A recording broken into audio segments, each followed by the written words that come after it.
Aşık Mahmud ve Nigarxon dastanı. Gence Qarabağ vilayatında Gencebay degen bir kişi var idi. Gencebay'ın oğuldan, kızdan, ferzentden nam nişanı yok idi. Gencebay günlerden bir gün ferzent talebine düşüp yürüdü ki bunun göz yaşı kabul bulup yatkan yerinde bir vakıya gördü. Vakiyasında koluna kızıl alma alganlığı sebepli gelip zeyfesi bilen hemsubet oldu. Yani zeyfesinin boynunda hamile kaldı. 9 ay 9 gün ötkenden keyin ona bir oğul ata attılar. Oğlunun atına Mahmudcan koydu. Yani Mahmudcan 17-18 yaşlarına yetti. O hem yatkan yerinde bir vakıya gördü. Vakiyasında şehrinde Mensur diyen bir paşa var idi. Onun bir kızı var idi, adını Nigarxon Parizat deb ad beredi ona. Yani şu Nigarxon Parizat bilen Mahmudcan'ın ruhu rüyetlerini bir yere getirip birbirine toy etip nikah atıp verdiler. Yani Mahmudcan gafletten gözünü açıp görgenden keyin Nigarxon Parizat göz aldığından gayip oldu. Yani Mahmudcan'ın gündeki hareketi gün günden tapılmasdan baraverdi. Gencebay'ın bir yalğız oğlu bolgandan keyin oğlunun yanına çakırıp soradı ki amma oğlum senin ahvalların gün günden peseyip batır, ne ahvallarını başımdan geçip üstsen degen vaktinde Mahmudcan aytdı ki ben şehrine varmasam bende takat yok dedi. Sebep gitesem oğlum deyende Mahmudcan aytdı şehrinde bir Mensur diyen paşa var, onun bir kızı var, adını Nigarxon Parizat deb ad berediler. Şu Nigarxon Parizatını almasam bende takat yok dedi. Ama oğlum hata kılıpsan, o bir katta padişah olsa, sen bir adli kişi olsan, sen ne yol bilen barıp onun kızını alasan, sana ne yol bilen o kızını beredi. Şu yerlerde bir onun kızını kalasan, adını Nigarxon koyup alıp versek bolmaz meken oğlum dedi. Ama ata 10 kız yap versen hem bolmuyor. Ruhsat versen hem getemem, ruhsat vermesen hem getemem diyen vaktinde Gencebay köngülü perişan olup oğluna kaytarıp berip aytıp duran söz. Dünyanı indirdin beni başıma, balam Mahmud beni heyran eyleme. Rəmin gelsin gözden akkan yaşıma, kuzum Mahmud beni heyran eyleme.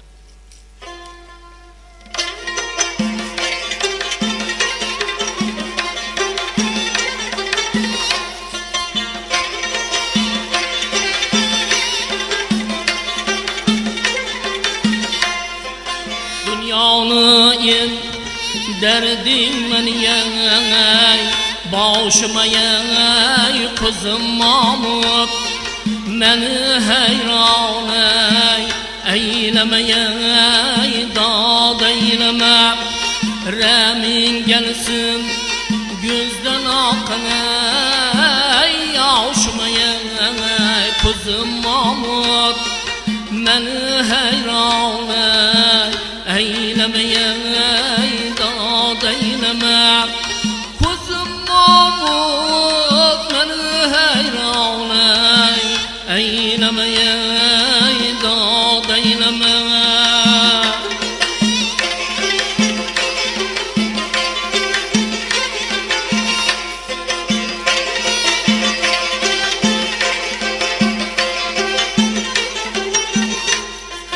İşkın şarabından içine içersen atayına gel gününden geçersen ah edayımdan.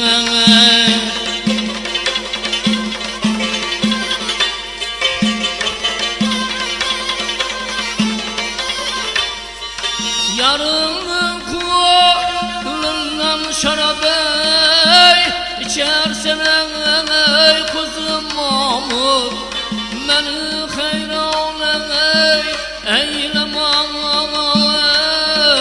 edayımdan.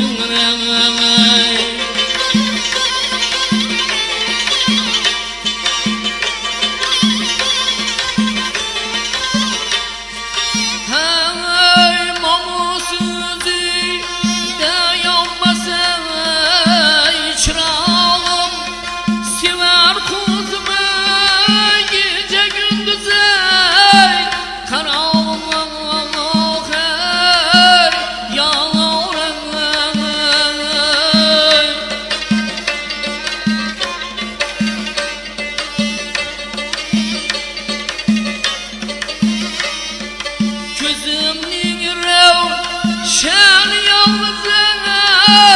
çırağım ey kızım Mahmud beni hayran eyleme hey yar edayim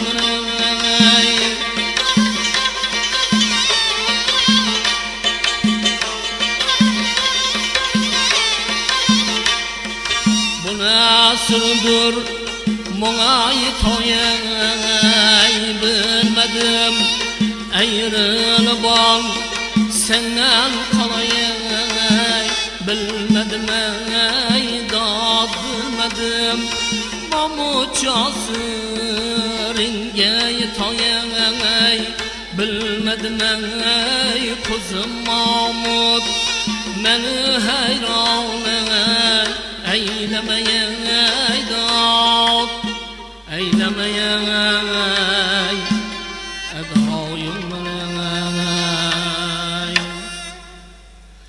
ana Gencebay sözünü tamam kılgandan keyin o'ylab ko'rdiki bir g'och yigit ko'ngli perişan olup it yo'la gitsem onun yolu bo'lmas gel buni vaqtini xo'shlab yuvaring deb bir baqtirib qo'ygan yo'rg'asi beradi ul yo'rg'a qurjug'a derlikni Bahmon yo'li tilla qubalı eganni solib jup aynan berkatib tortib bir g'oli xo'rjinni ham ikki yon kissasini tangayu tillaga doldurib bir qator sarpoydan bo'ktirib Mahmudjonni mindirib yo'la olib chiqib ketaverdi.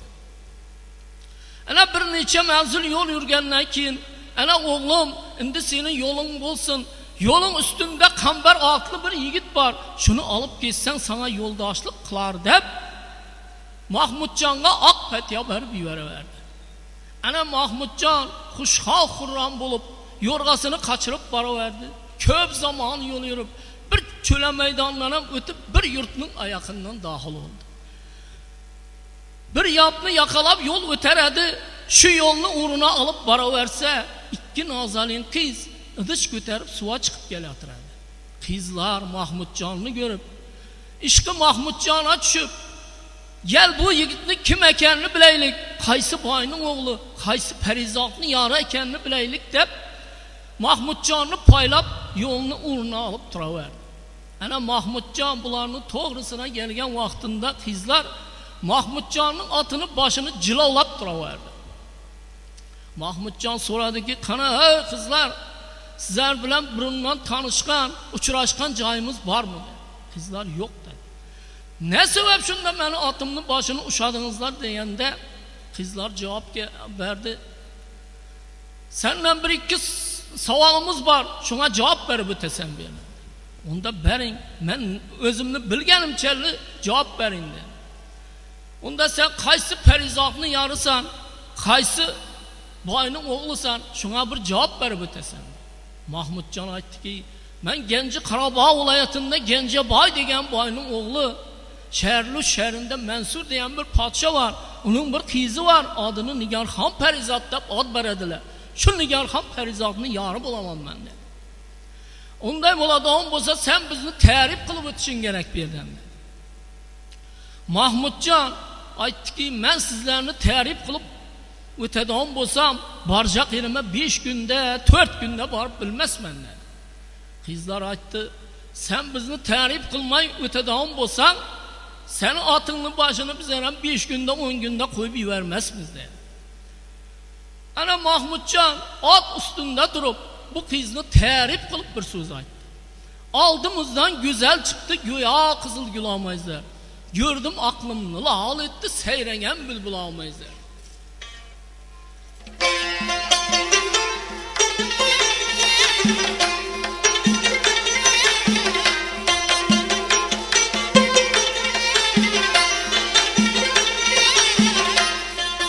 Aldımızdan daldan ey güzel çıktı ey, go'yo qizil ey, gül olmayızlar ey, gül olmayızlar.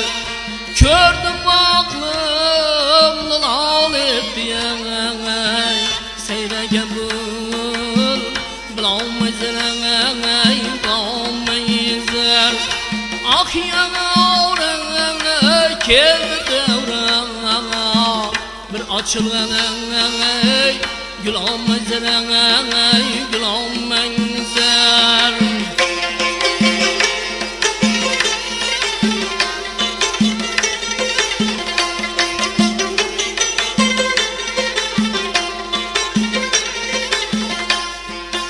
Oturdu turdu oylandı, pervane buldu oylandı yaray. Bular derdi dine baylandı yaray. Tebibi düşan gel almazlar gel almayır. Ah yaray keldi devran bir açılır gül olmazlar gül olmazlar.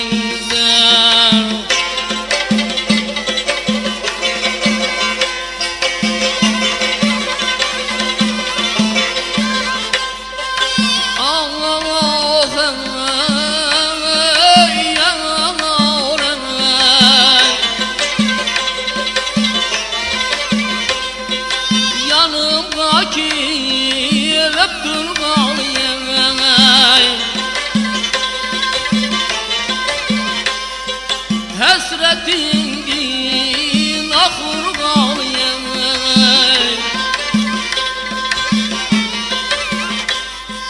Leylinin yüzün görgeli Allah hey vay. Mecnun bular yaram ezren yaram ezren.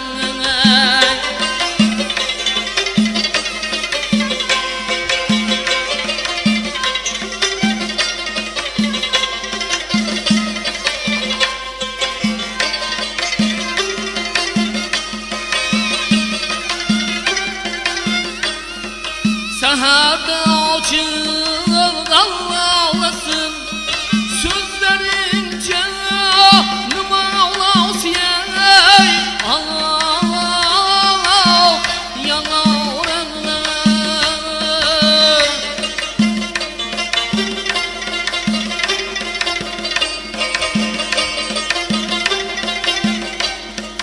Yarımın derdi bana olsun. Aklım alır kizam ezren kizam ezren.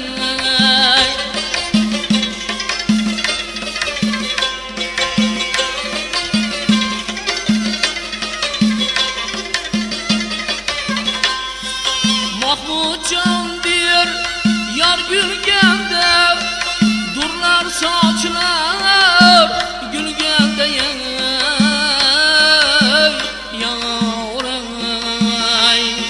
Perdeni yüzden alganda yaray. Otur gülgey oyamazlar oyamazlar. Ah yaray keldi devran. Otur gülgey oyamazlar oyamazlar.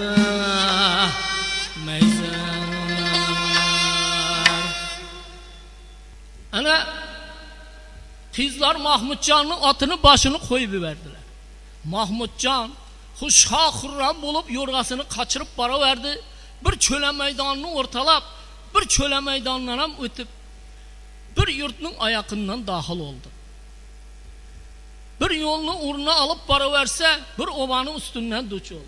Oylap gördü ki gel Kambarcan'ın uyam şöylerge yakınrak yerde emesmeken bir sorap sürüştürüp getirdi. Yoldan raşa çıkıp sorap sürüştürse Kambarcan'ın uyam bir yolunun uğruna yakınrak yerdeydi. Kambarcan'ın uyuna sorap varsa Kambarcan bir kambağal kaşşak yigiteydi. Günde bir nan için bir nambayının tandırına ot yakıp avukat güzarlık kıladı ona.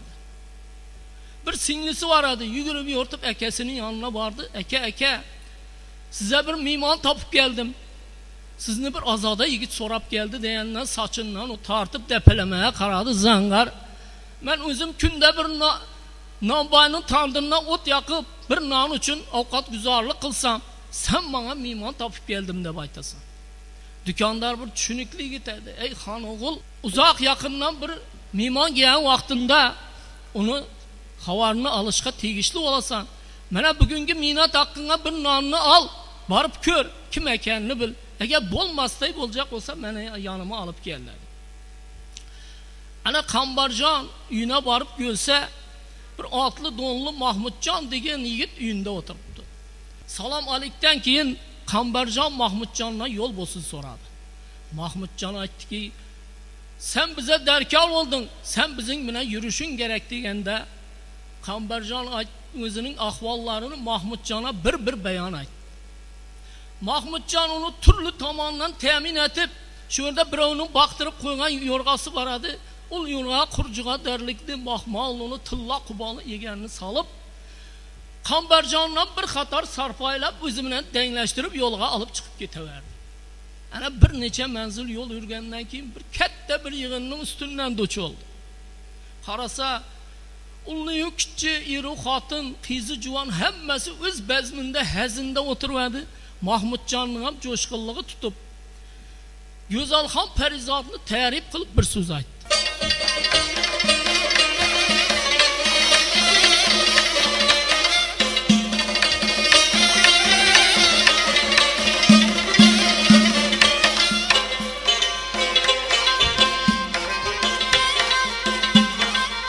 Go'zalxonni xalqqa ta'rif eylasam, onun azın 100.000 qiza bermesmen.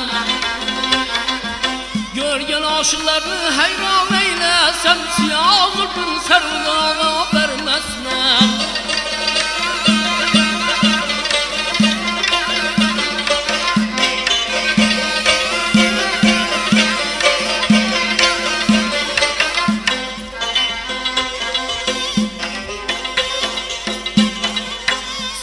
Sallana öter yavrumdan, gözü cavat parlan öter canımdan. Baba bulup günleri kesem bağımdan, siyah zulmün sergaga vermesmen.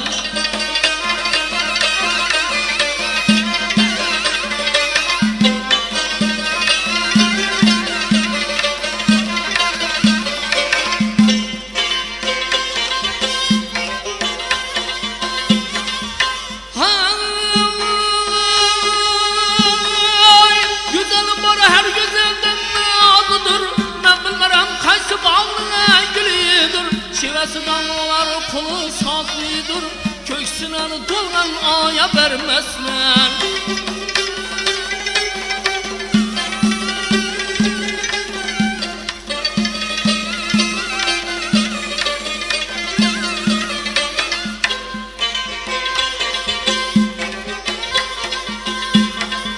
Mahmud aytar yola buldu eyravağla,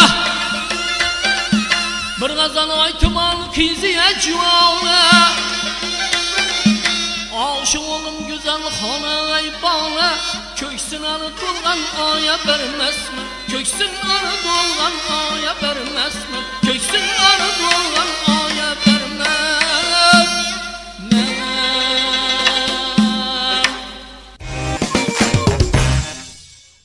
Günlenglik baxshimiz Saparov Toyirjon baxshi. Aşık Mahmud dastanından aytib berdilar. Her bir baxshining o'zini yo'nalishi bo'ladi. O'zini aytish stili bo'ladi. Ham yo'nalishi o'zining yo'li bo'ladi. Demak, hozir Günlenglik Saparov Toyir baxshini eshitdik, o'zining yo'nalishida. Shuning bilan bugungi ko'rsatuvimizni tugallaymiz. Sog' va salomat bo'linglar.